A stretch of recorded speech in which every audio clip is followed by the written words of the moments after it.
Hi there. Today I actually wrote myself a few notes because in this age where we need a little bit of positivity, I'm finding that the negativity bias still manages to creep in too many places. And one area I'd like to look at today is the idea of brand bashing.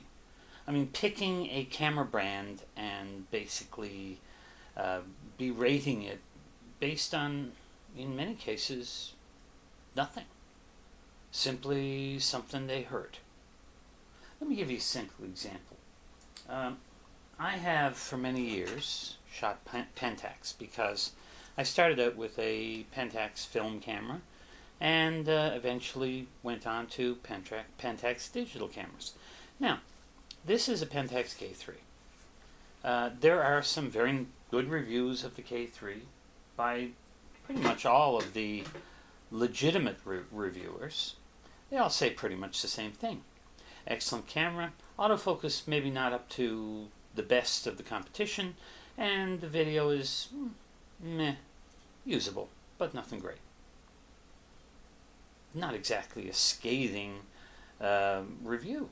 I mean, for the most part, they say in terms of low light capabilities and so on, it's one of the best cameras out there at its time in its competition. Remember, this camera is quite a few years old now. So, why are people bashing companies like Pentax? This is being shot right now on an Olympus. Olympus also gets bashed. Bashed because, the sensors are too small. I mean, Micro Four Thirds is dead, etc., etc. The unfortunate fact is, though, many of these people are just, basically they're either succumbing to the herd mentality. They've heard somebody else say bad things about the brand, so they will as well. Or they're just totally uninformed and they want to say something negative about something. Again, the negativity bias. A lot of reviewers online are video-centric. That means that cameras like this Pentax is going to rate quite poorly. Many of the Olympus models, the earlier ones, will rate quite poorly. The result is that they will have high praise for some of the Sony and Panasonic models, but they pretty much see everything else as being subpar because it doesn't have the video capability. All well and good, but remember that there are still photographers out there who still would like to know a little bit more about what the camera is like to take still pictures. In many cases, it's people who have never used the product. Or they have watched a review from someone who really did not do a very good review. I've seen many reviews online where the reviewer, even though in many cases it's somebody that you may think better of, where the reviewer has made blatant errors because they didn't really take the time to learn the camera. I remember one reviewer who's quite well respected was testing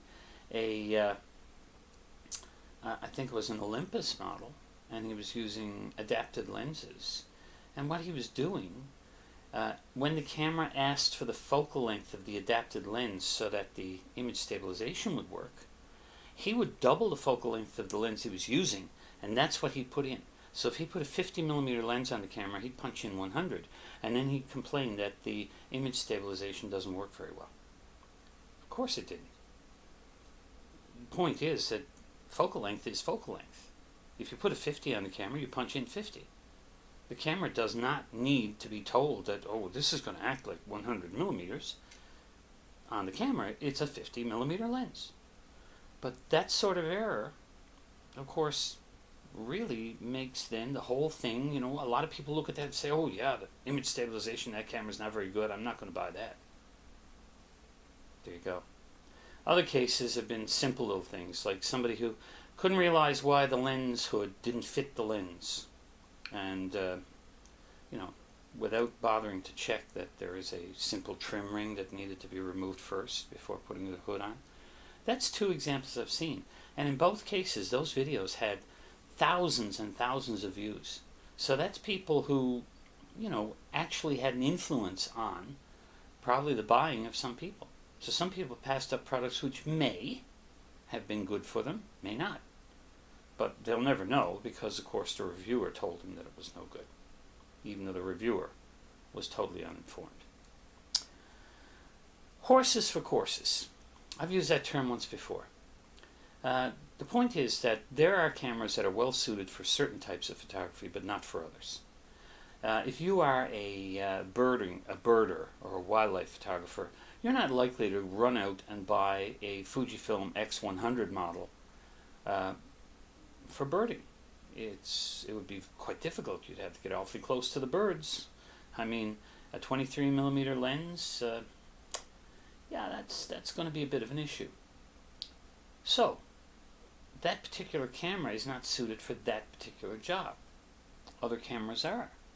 I noticed that a lot of birders, because their main goal is to identify the bird, are using some of these super zoom cameras like Nikon P900s and P1000s.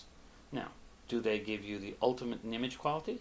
No, but they give you enough zoom range that you can pick out and get a sharp enough picture to identify a bird at a fairly long distance. And that is their main goal. So those cameras are perfectly suited for them.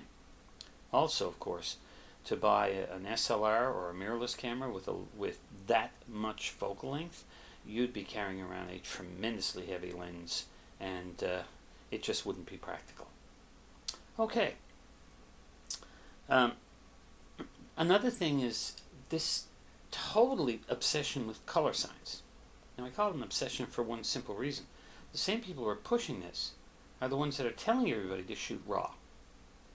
Well, if you're shooting raw, what the color looks like at the end is entirely up to you. Now, I know that the JPEG color profile that's baked into the JPEG that's attached to the raw file gives you a starting point. Fair enough. But I don't think that's a big enough reason to start using that as your sole excuse.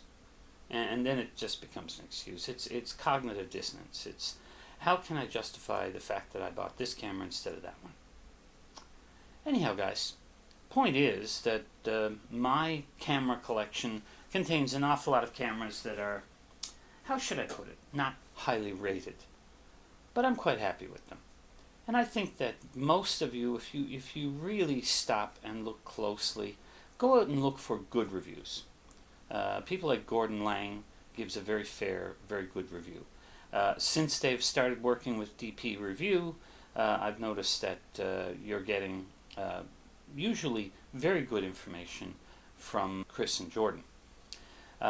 Where they came from, the camera store, still is doing very good videos that give good reviews. Now, by good review, I don't mean that they tell you everything is great, but I mean they actually take it out and use it.